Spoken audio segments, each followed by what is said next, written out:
বর্তমানে দেশের যে পরিস্থিতি শুরু হয়েছে, একটা দীর্ঘশ্বাস ছাড়া আর কিছুই করার ক্ষমতা হয়তো আমার নেই। তবে আমার সৃষ্টিকর্তার কাছে দুহাত তুলে বলি, ওপারে যেন তারা ভালো থাকে। জান্নাতের সর্বোচ্চ স্থান যেন আল্লাহ তাদেরকে দেয়। প্রিয়জন হারা সব স্বজনদের পরিবারকে এই শোক সহ্য করার ক্ষমতা আল্লাহ আপনি দান করুন।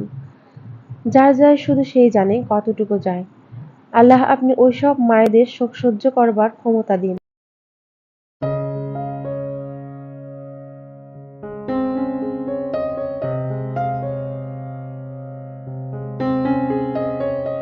হ্যালো এভরিওয়ান, আসসালামু আলাইকুম। আমি আপনি বা যে কেউই হোক না কেন, বর্তমান পরিস্থিতিতে আমরা যে কেউই ভালো নেই। বর্তমান যে সিচুয়েশন তৈরি হয়েছে, এতে করে নতুন প্রজন্ম একটা ধোঁয়াশার ঘোরের চাদরে ঢাকা। যাই হোক, সবকিছু মানিয়ে নিয়ে নতুন পথ চলাই হচ্ছে মানুষের জীবন। তো সব বাধা বিপত্তি পার করেই কিন্তু আমাদের জীবনটাকে সামনে এগিয়ে নিয়ে যেতে হবে।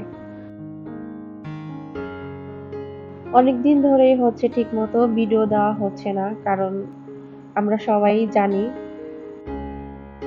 এরকম একটা পরিবেশে ভিডিও করার মনটাও কিন্তু থাকে না। তো যাই হোক, আপনাদের সাথে অনেক কথা বলতে বলতে আমি আমার রান্নাঘরটা মোটামুটি ক্লিন করে নিয়েছি। আজ একটু অন্য ধরনের কথাবার্তা বলা হয়ে গিয়েছে। আমার কোনো ভুল হলে সবাই আমাকে ক্ষমা সুন্দর দৃষ্টিতে দেখবেন প্লিজ। এইগুলো যে দেখতে পাচ্ছেন, এগুলো কিন্তু আমার প্রতিদিনই পরিষ্কার করতে হয়। কিন্তু প্রতিদিনে এত পরিমাণ ধুলাবালি পড়ে যে মনে হয় যে আমি এক সপ্তাহেও এর মধ্যে হাত দিইনি। কারণ হচ্ছে আমার বাসাটা অনেকটাই হচ্ছে খোলামেলা এবং দক্ষিণমুখী হওয়ায় প্রতিদিনই আমাকে সবকিছু ক্লিন করতে হয়। প্রচুর ধুলাবালি হয়ে যায়। একদিন ক্লিন না করলে মনে হয় পুরো সপ্তাহ জুড়ে কোনো কাজ করিনি।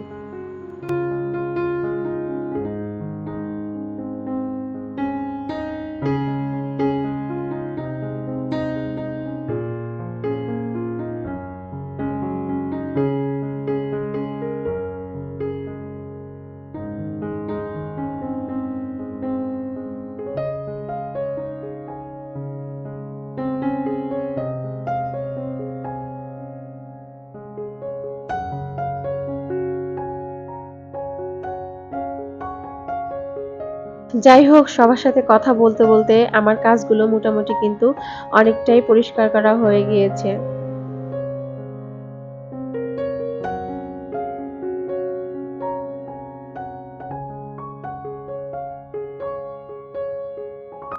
এই যে আমার গাছের টবগুলো দেখে কেউ কিছু বলেন না দয়া করে।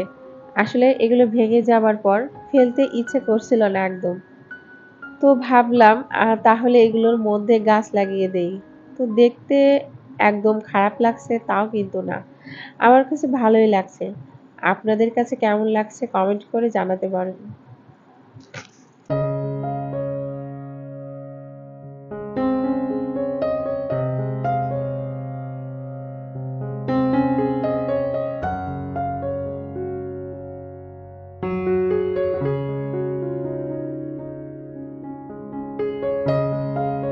প্রতিদিনের মতো করে অনুরোধ রইল, যারা আমার ভিডিওটি দেখা শুরু করেছেন প্লিজ একটা লাইক দিতে ভুলবেন না। আপনার একটা লাইকে আমার ভিডিওটি আরও অনেকের কাছে পৌঁছে যেতে সাহায্য করবে।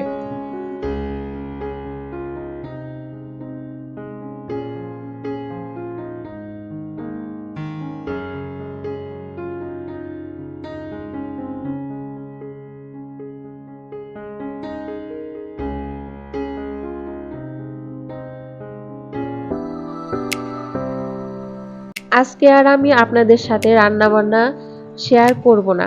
আজকে আপনাদের সাথে আমি একটা ডিআইওয়াই শেয়ার করব। আপনাদের ভালো লেগে থাকলে আপনারাও ট্রাই করতে পারেন এবং কমেন্ট করে কমেন্ট বক্সে জানাতে পারেন।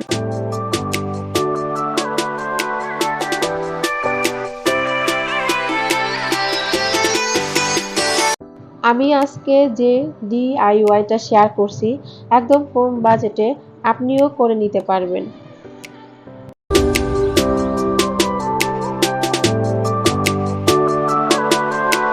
তো এটা দিয়ে আমি হচ্ছে আমার গাছের একটা প্লান্টার বানাতে চাচ্ছি হ্যাঙ্গিং করে রাখার জন্য।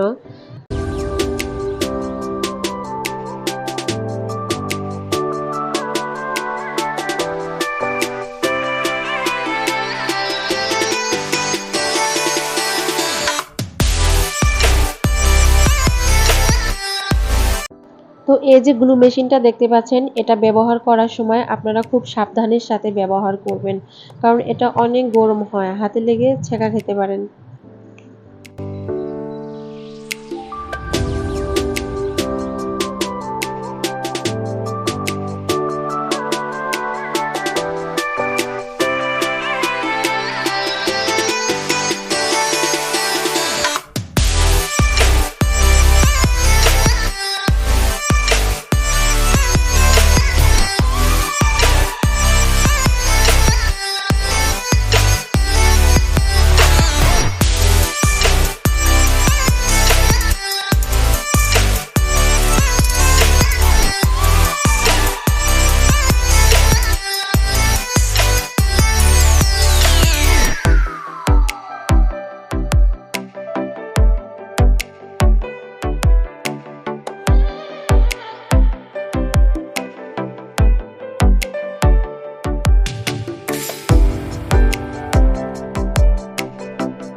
তো এই যে দেখেন আমার প্লান্টারটা ফাইনাল লুক।